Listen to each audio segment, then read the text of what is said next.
Con Fernando Camaño, ex superintendente de salud y riesgos laborales y un especialista del área de la seguridad social, dirigente del partido Fuerza del Pueblo. Muchísimas gracias, Fernando, por aceptar nuestra invitación. Gracias, Yanesi. Pueblo dominicano, buenas noches y buena suerte. Sí, muchísimas gracias. Eso hace falta porque hay muchas situaciones, Fernando, cuántas tragedias, muy triste todo lo que ha pasado. Sí, consternado como todo el pueblo dominicano por lo acontecido en San Cristóbal, pero ahí tenemos algunas dudas con el tema del almacén. Ahí había combustible. Sí. Hay que investigar, eso dice el pueblo, eso no debe quedar así, como tú bien insististe. Aquí las cosas se olvidan en pocos días, te meten un acontecimiento, un tema, una prensa, unos medios, y a los pocos días se olvida la tragedia. Ahí murió 27 personas, mal contados hasta ahora porque no lo sabemos hasta dónde llegue. Sí, muy triste, la verdad que sí. Yo creo que el pueblo dominicano se merece una explicación de qué pasó allí. Vamos a hablar de la seguridad social. Está sometida, tiene añales, una modificación a la ley 8701. Desde su perspectiva, ¿cuáles cambios necesitaría? Mira, necesita muchos cambios, sin embargo, somos de la opinión que es mucho el potencial que todavía le queda. La comisión bicameral que se formó en ocasión de cumplirse los 20 años, ya la propia ley y la 1320 ponía una fecha para que se elevara para conocimiento del Congreso. Unos 21 miembros del Congreso participaban, de nuestro partido solamente 3. Estuvimos de acuerdo con muchos de los cambios que inicialmente se propusieron, unos 29 artículos. En comisión los revisamos, en la Secretaría de Seguridad Social del partido se revisó, pero luego hubieron cambios que llegaron por la puerta trasera.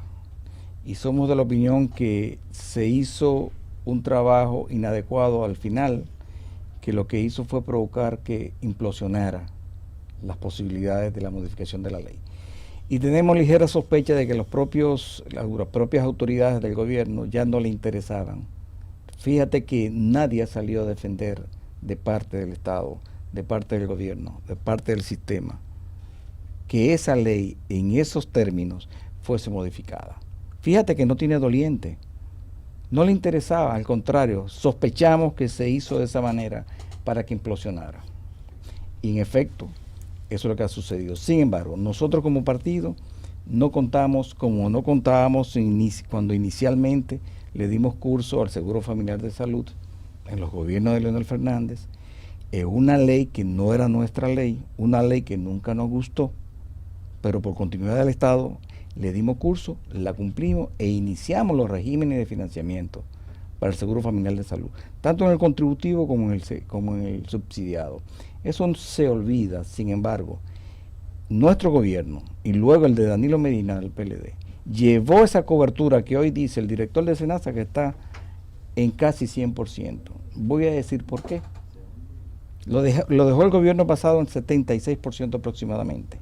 Y este gobierno, desde el año pasado, empezó una campaña obscena, ese es el término que yo utilizo, haciendo cruces de los que tienen cobertura en la tesorería con aquellos padrones de cédulas que no tenían y luego lo justificaban con el SIUBEN, pero a posteriori. O sea, ¿cómo se explica? Se ignoró lo que es el sistema único de beneficiarios. Nosotros lo denunciamos el año pasado y esto hizo que esta administración, por populismo, llevara 2.89 millones de personas más, que muchos ni siquiera saben que tienen cobertura del régimen subsidiado.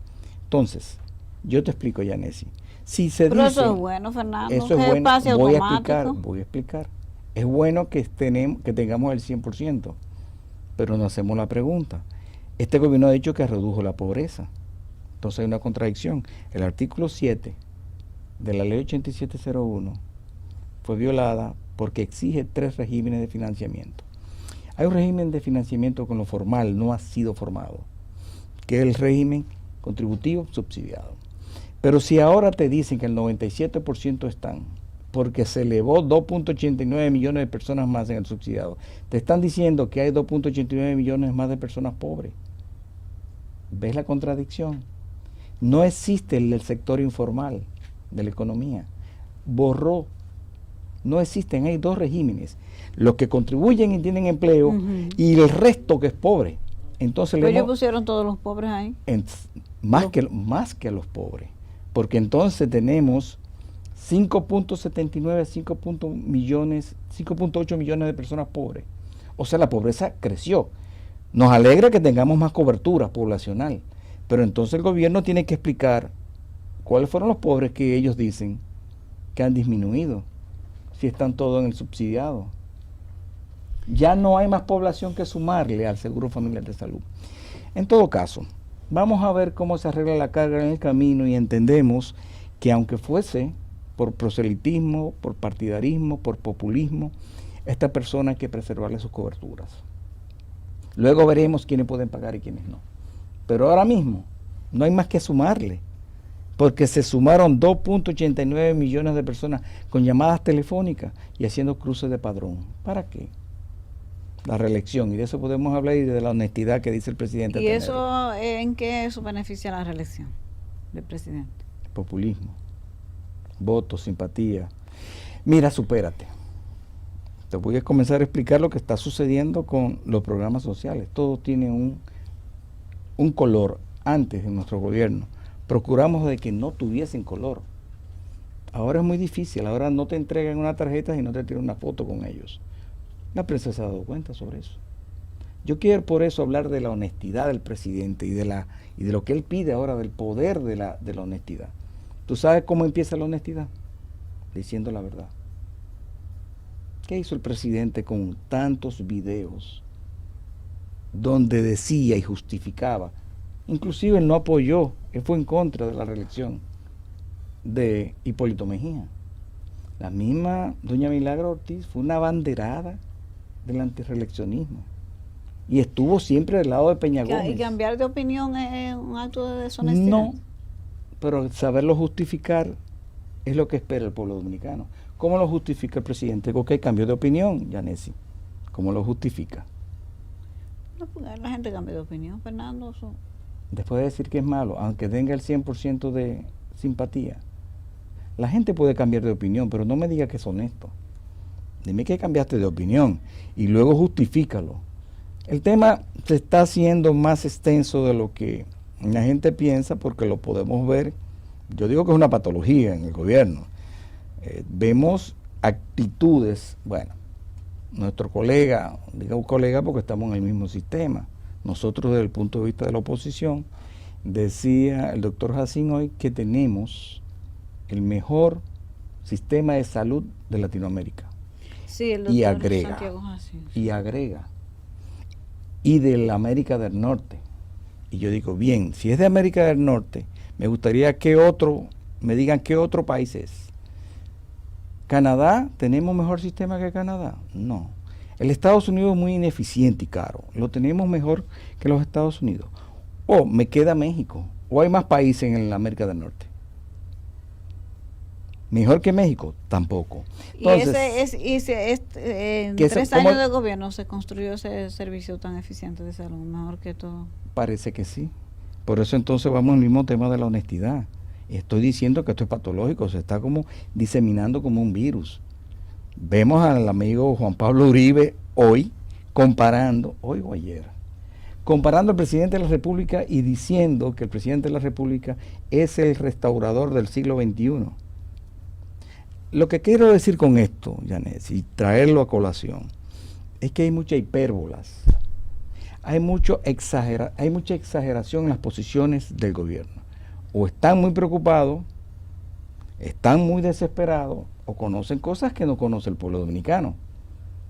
Porque desde cuándo se ha caracterizado el presidente de la República en ser un patriota. Doy ejemplos. El último ejemplo está escrito. Toda una ley de trata con unas justificaciones muy poco patrióticas, firmadas por él y motivadas por él, dirigida al Congreso Nacional. Fernando, me gustaría retomar el tema de la seguridad social y vamos a esos puntos, ¿no? Porque yo veo que usted es muy activo con esos temas de la nacionalidad. ¿Qué necesita Bueno, dejamos la pregunta en el aire y la respondemos después de la pausa. ¿Qué necesita el sistema de pensiones, por ejemplo? Que una de las cosas críticas, y el mismo seguro, porque este seguro, por ejemplo, el subsidiado, ¿qué es lo que cubre? O sea, hablamos de una salud universal, pero que en la práctica es muy limitado, porque las personas que tienen el seguro subsidiado no pueden ir a un centro privado. Eso es así.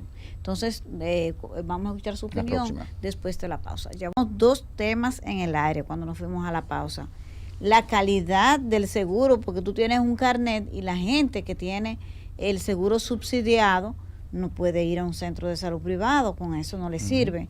Y el tema de las pensiones.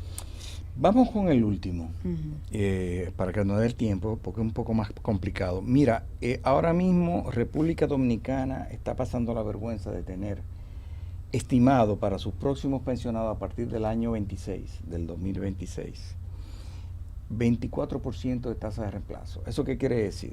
Que en promedio las AFP que administran los fondos de capitalización individual nuestro, donde cotizamos lo que tenemos empleo, en promedio se habla de 24%. Es una barbaridad. Es la más baja de Latinoamérica. Solamente hay formas directas de parte del gobierno o del Estado y tiene que ver con mejorar la densidad de cotización. ¿Qué es eso? La densidad de cotización es si tú cotizas 100 meses, ¿cuántos de esos 100 meses tuvieron cotización y cuántos no? La diferencia, o sea, el cociente de ambas cosas da lo que es la densidad de cotización. Es muy baja. Y ha estado bajando desde este gobierno que empezó con 49 y ahora está en 42.4%.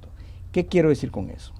Que aunque tú tengas controlado lo que es la tasa de desempleo, si la calidad o la precariedad de ese empleo es de informales o de poco tiempo en el empleo, tú estás disminuyendo la densidad de cotización. ¿Por qué? Porque puedes tener empleo pero no formal. Estuviste cotizando, pero ahora no estás cotizando. Entonces, vemos una ausencia total de políticas desde el Estado de creación de empleos de calidad. No solamente es un tema de salarios de miseria, de esos salarios cebollas que a nadie le importa. Decimos que a nadie le importa, especialmente en el gobierno, por eso los críticos que tú ves que soy, es que no se dan cuenta que al tú masificar lo que es la oferta de empleo de baja calidad, por ejemplo, la población haitiana, tú comienzas a desplazar dominicanos, a hacerlo más precario el empleo y menos salario. Pues bien, hay que actuar sobre esos factores que inciden en esa tasa de reemplazo. Por eso tuve políticos de oposición que hablan de que le devuelvan el 30%, cosa que es imposible porque ese dinero no está en un cajón. Ese dinero no está ahí. El gran deudor, me devuelvan el 100%, quien nos debe el dinero a nosotros, a los que cotizamos, ¿tú sabes quién es? El Estado. El Ministerio de Hacienda y el Banco Central son los grandes compradores de bonos, papeles de deuda, o sea, son los que realmente invierten. ¿Y dónde está la gran tragedia de esto? Que prácticamente se endeuda el gobierno a través de Hacienda, emitiendo bonos que las AFP compran por déficits presupuestarios. Por eso tuve a Magín Díaz y otros colegas nuestros economistas diciendo que el gobierno se ha endeudado hasta el cuello, pero es porque se está endeudando para pagar intereses y por en moneda local para cubrir déficits presupuestarios. Esa es la tragedia que tenemos con pensiones. Fuerza del Pueblo tiene propuesta en ese sentido para mejorarlo hasta un nivel más digno. Luego podemos entrar en detalle. Vámonos al seguro familiar de salud en el subsidiado. La eficiencia que ha demostrado la red pública de salud es una vergüenza total. Bueno, lo que vamos a ver, acaba de ver la tragedia de San Cristóbal, no había luz eléctrica en el Pina.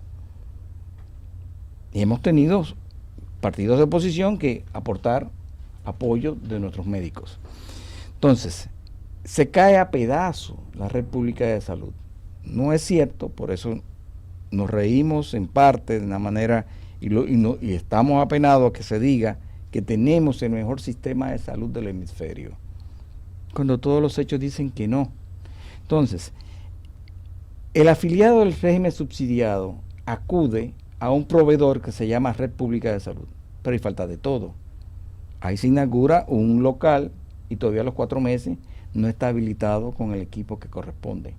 Ni hablar de otros beneficios, como son los programas de alto costo. Se habla de 18,000 inscritos. Esos son los que están inscritos, los que han ido alguna vez por una patología catastrófica a ser inscritos en el programa de medicamentos de alto costo. Pero ¿y el resto? El que no va, el que está en los campos, el que no tiene para salir, solamente dice que tiene un tumor y espera morirse. Entonces, ¿qué están haciendo ahora? Y lo están denunciando las asociaciones de pacientes, que son colas, esperando su turno. ¿Tú sabes cuándo el turno llega? Cuando alguien fallece, te dan el turno, o simplemente no hay, terminó, que no son los más, son los menos, terminó el tratamiento. Pero ahí tenemos crisis en cada uno de los servicios que tú puedas identificar, al que pueda acudir, aquellos que tienen la mayor tasa de morbilidad, que son precisamente los subsidiados, pues son los más pobres. Pero resulta ser que ahora somos muchos más, porque parió la abuela, a juzgar por el gobierno. Ya te dije, 2.89 millones más de pobres en régimen subsidiado. Y entonces la salud, es verdad que aquí hay un seguro universal de salud, porque cuando habla del seguro universal, el director de SENASA se está refiriendo a la cobertura poblacional en un 97%. ¿Y es eso a lo que se refiere la salud universal? Y a no. Eso me gustaría que usted no se... Porque tú puedes tenerlo afiliado, tú puedes tener una afiliación, una mala afiliación, porque ahí está para revisarse todo. Ellos lo saben porque lo han hecho. Cuando hablamos de una salud universal, tenemos que hablar también de calidad, de oportunidad, de eficacia, de costo-efectividad para la familia, para el Estado. Nada de eso existe. Ni siquiera la gran promesa de cambiar el sistema de atención por niveles. Por ejemplo, atención primaria, eso se olvidó. Esa promesa la ha hecho el gobierno como muchas otras, y ahí vuelvo a la honestidad, y absolutamente se ha hecho nada, porque ni siquiera lo entienden. Tú no puedes tener un sistema de atención por niveles si tú no tienes un sistema de referencia y contrarreferencia articulado para toda la república. Si tú no tienes protocolos de atención homogenizados, si tú no tienes historial clínico, si tú no tienes centros de atención primaria, no los UNAPs que han hecho, que son solo locales, porque no es un tema de locales. Al pueblo dominicano no se le dice la verdad, es una estrategia de atención a la salud por niveles resolutivos. Eso a veces no lo quieren explicar, pero hay que explicarlo. La gente lo va a entender. Sí, para que la gente lo entienda. Entonces, eso va a descongestionar. Claro, ¿verdad? entonces la oposición que hay, que espero que en algún momento lo entiendan, que no debe ser, tanto de clínicas privadas como de gremios de profesionales, de que la mayoría de nuestros médicos son médicos generales y de familia, y ese es un nicho de trabajo. Te pongo un ejemplo. Hace unos 6 meses ya terminaron las huelgas. Habían huelgas todas las semanas en España, porque los centros de atención primaria son el fuerte, son donde están sus empleos, pero donde se resoluta y se resuelve el problema de salud. Ellos, todas esas huelgas, ¿tú sabes por qué eran? Para que le mejoraran las condiciones en la atención primaria. Todo lo contrario de aquí. Aquí se oponen. Entonces, la familia necesita una atención directa, y más si es pobre, porque no tiene ni para movilizarse. Cuando un centro de atención primaria está funcionando, da atención familiar, medicina familiar, se va a ocupar de que tú en tu casa, que estás convaleciente, te visite el médico de familia y tiene su centro de operaciones en el barrio o en la clínica más cercana, el centro de atención primaria, que no es solo un local, sino que tu récord médico está relacionado con las demás referencias que te hacen al nivel 2 o al nivel 3. Aquí estamos lejos de eso, Fernando. Eso no se va a lograr por ahora. Estamos lejísimos. Y me están hablando de que somos el mejor sistema de salud. Entonces tenemos que ser críticos. Yo no sé si en otros países lo tendrán así, pero por lo menos aquí estamos atrasados en esa parte de muchos países latinoamericanos ya lo tienen, y sobre todo España, sí, que es el sistema que debemos emular. Pues bien.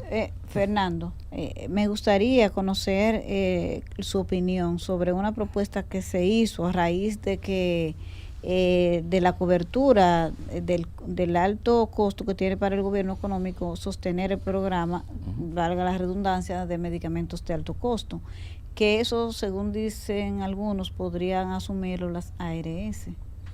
Mira lo que pasa. Hoy escuchaba parte de lo que hablaba el doctor Jacín, que él defiende las ARS, él lo ha dicho claramente.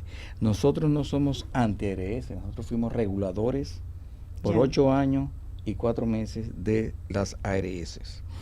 Bien, tienen su función, pero el tema de alto costo y los programas de medicamentos de alto costo es una responsabilidad directa del Estado. Funcionaba bien, había que ampliarlo. O sea, un fracaso no te puede hacer cambiar lo que funcionaba. Y hemos visto que muchas cosas o le cambian el nombre en este gobierno o simplemente los rebautizan. Pero bien, los programas de medicamentos de alto costo pueden perfectamente ser subsidiados por el gobierno, porque puede importar directamente. Tienen también a Promese para eso. O sea, no es necesario complicarse y decir que es que las ARS esto, que las ARS aquello.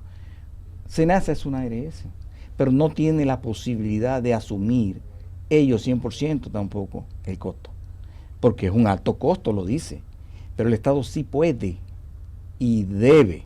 O sea, que se haya deteriorado no tiene justificación, porque funcionaba muy bien. ¿Por qué no funciona ahora? ¿Por qué? ¿Cuál es la ciencia detrás de esto? Tienen mucha gente, lo que dice que pasó de no sé cuánto, un número como que se duplicó. Ajá. Y que es imposible sostenerla. No, el director de compra y contratación del Estado metió la pata hasta donde dicen Cirilo. ¿Tú recuerdas? Eso es famoso, o sea, claro. Hace siglo que yo no escuchaba eso, Fernando. Claro, que no lo pueden costear. Ajá, ¿y quién lo va a hacer entonces? Quienes no pueden, los más vulnerables. No.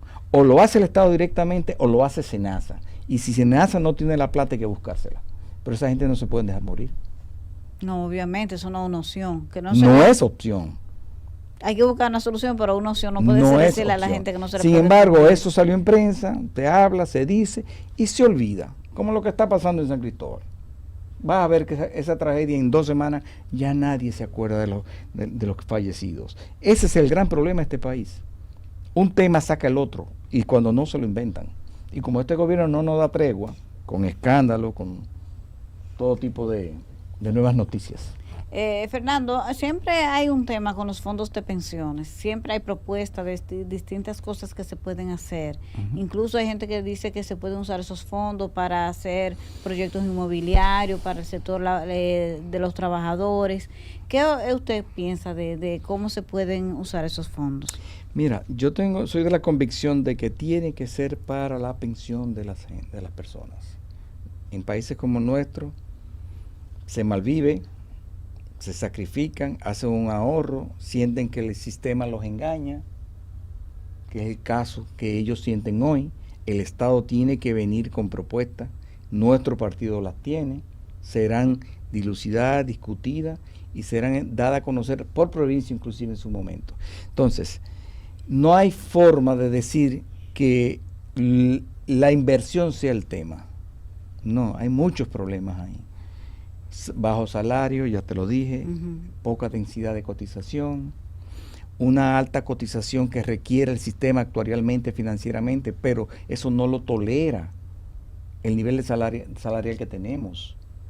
Estarían felices las AFP si aquí se le pone 1 punto, 2 puntos más de cotización a los salarios, pero eso es quitarle lo que tú hoy necesitas para consumir, que no te alcanza, con una canasta familiar alimenticia en 44,000 pesos. Y salarios de miseria de 18 y de 20,000 pesos. Y encima de eso que te vengan a decir que van a elevar 1 punto más porcentual de cotización a una futura pensión. Eso es inconcebible en países como los nuestros. Entonces, para que se eleve la tasa de reemplazo, que es lo que te va a dar lo que te va a tocar de pensión, el Estado tiene que intervenir. Tiene que haber aportes, tiene que haber sacrificio fiscal, porque la plata sobra para muchas cosas. El presidente lo ha dicho. Ah, sí, que le hay dinerito. Que hay dinerito y muchas promesitas también. Yo tengo No, aquí, por ejemplo, dice el presidente que le rinden los chelitos. por eso es que yo digo que su falsa modestia, lamentablemente no podemos callárnosla. Te pongo un ejemplo. Sí, Fernando. Él es de origen santiaguero. ¿Tú eres de origen santiaguera? Soy por ahí, del sitio de la línea. Tú eres de la línea, ok. Él es de origen de Tamboril, por lo menos su padre. Yo te puedo hacer una lista de todo lo prometido. Hay 2000 obras que no, obras nada más, prometidas que no ha cumplido. Yo te saco las de Santiago y prácticamente están todas sin iniciar. El gobierno está interno, Santiago, Fernando. ¿Qué? Un permisito, vamos a otra pausa comercial y cuando volvamos vamos a hablar de eso, de cómo va su partido en el posicionamiento electoral y el tema de la nacionalidad, que lo veo muy apasionado con eso. Vamos a una pausa comercial y ya regresamos en Buenas Noches. Vamos a hablar un poco de política y del tema de la nacionalidad, que usted lo veo bastante preocupado por ese tema. Háblenos del posicionamiento electoral. ¿Su partido va bien? Dice el PLD que le cogió adelante de nuevo, que está en segundo lugar.